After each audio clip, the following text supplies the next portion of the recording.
While randomized controlled trials are highly reliable in assessing interventions like drugs, they're harder to do with diet. Dietary diseases can take decades to develop. It's not like you can give people placebo food, and it's hard to get people to stick to assigned diets, especially for the years it would take to observe effects on hard endpoints like heart disease or cancer. That's why we have to use observational studies of large numbers of people and their diets over time to see which foods appear to be linked to which diseases. And interestingly, if you compare data obtained from observational population studies versus randomized trials, on average, there's little evidence for significant differences between the findings, not just in the same direction of effect, but of the same general magnitude of the effect in about 90% of the treatments they looked at. But wait, what about the hormone replacement therapy disparity I talked about in the last video? It turns out when you go back and look at the data, it was just a difference in timing in terms of when the Premarin was started, and they actually showed the same results after all. But even if observational trials did provide lower quality evidence, maybe we don't need the same level of certainty when we're telling someone to eat more broccoli or drink less soda, compared to whether or not you want to prescribe someone some drug. After all, prescription drugs are the third leading cause of death in the United States. It goes heart disease, cancer, then doctors. 100,000 Americans wiped out every year from the side effects of prescription drugs taken as directed. So given the massive risks, you better have rock-solid evidence that there are benefits that outweigh the risks. You're playing with fire, so darn right I want randomized, double-blind, placebo-controlled trials for drugs, but when you're just telling people to cut down on donuts, you don't need the same level of proof. In the end, the industry-funded sugar paper concluding that the dietary guidelines telling people to cut down aren't trustworthy because they're based on such quote-unquote low-quality evidence is an example of the inappropriate use of the drug trial paradigm in nutrition research. You say, yeah, but what were the authors supposed to do if grade is the way you judge guidelines, and you can't blame them? But no, there are other tools like, for example, Nutrigrade, a scoring system specifically designed to assess and judge the level of evidence in nutrition research. One of the things I like about Nutrigrade is that it specifically takes funding bias into account, so industry-funded trials are downgraded. No wonder the industry-funded authors chose the inappropriate drug method instead.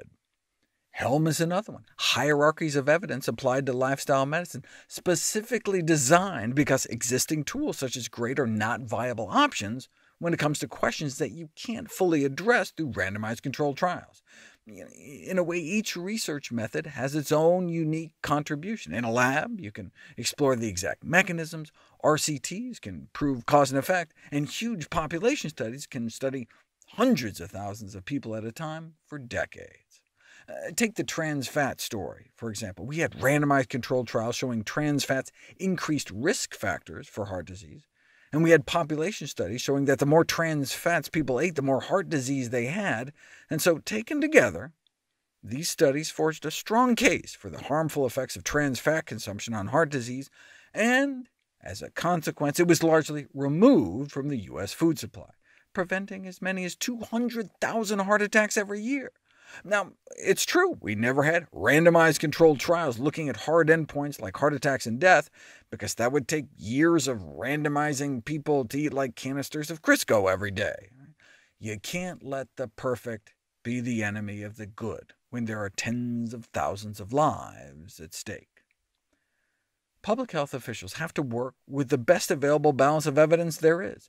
It's like when we set tolerable upper limits for lead exposure or PCBs. It's not like we randomized kids to drink different levels of lead and saw who grew up to have tolerable brain damage. You can't run those kinds of experiments, so you have to just pull in evidence from as many sources as possible and make your best approximation. Even if RCTs, randomized controlled trials, are unavailable or impossible to conduct, there's plenty of evidence from observational studies on the nutritional causes of many cancers, such as on red meat increasing the risk of colorectal cancer. So if dietary guidelines aiming at cancer prevention were to be assessed with the drug-designed GRADE approach, they'd reach the same conclusion that the sugar paper did, low-quality evidence.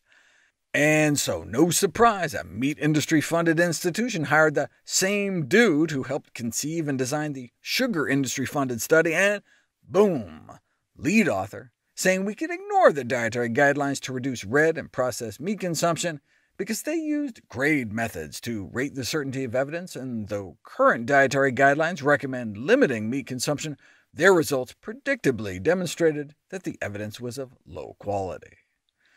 Before I dive deep into the meat papers, one last irony about the sugar paper. The authors used the inconsistency of the exact recommendations across sugar guidelines over a 20-year period to raise concerns about the quality of the guidelines. Now, obviously, we would expect guidelines to evolve, but the most recent guidelines show remarkable consistency, with one exception. The 2002 Institute of Medicine guideline that said a quarter of your diet could be straight sugar without running into deficiencies. But that outlier was partly funded by the Coke, Pepsi, cookie, candy-funded institute that is now saying, see, since recommendations are all over the place, thanks in part to us, they can't be trusted.